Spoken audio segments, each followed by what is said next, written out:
And so that's where, you got this boycott coming up. And then to put that in historical context, this idea of boycotting as protest, you mentioned it, Black people invented the lane.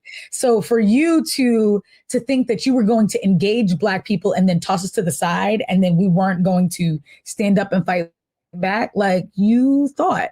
Absolutely not. From the Montgomery bus boycott of 1955, which you mentioned, sparked by Rosa Parks and sustained for over a year, which led to desegregation, to also the anti-apartheid boycotts that HBCUs led and that Black student unions at universities across the country led in the 80s.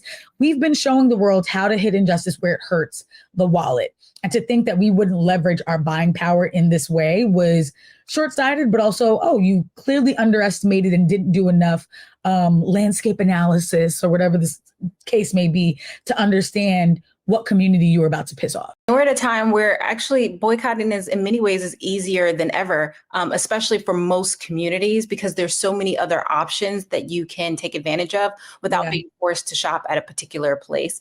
In fact, if we think back to Operation Bread Basket, funded by Reverend Jesse Jackson, under Dr. Martin Luther King, they used, through his leadership, they used economic boycotts to demand jobs, business contracts for the Black community. And it worked. In many years, they secured more than 8,000 jobs and more than $15 million in wages, which would not have come had we not used the tactic of boycotting to push back against traditional institutions that want to shut us out. So now you have these companies who are under the pressure from both sides and have to ask, where will I find myself caving? Ultimately, whose pressure means more to me?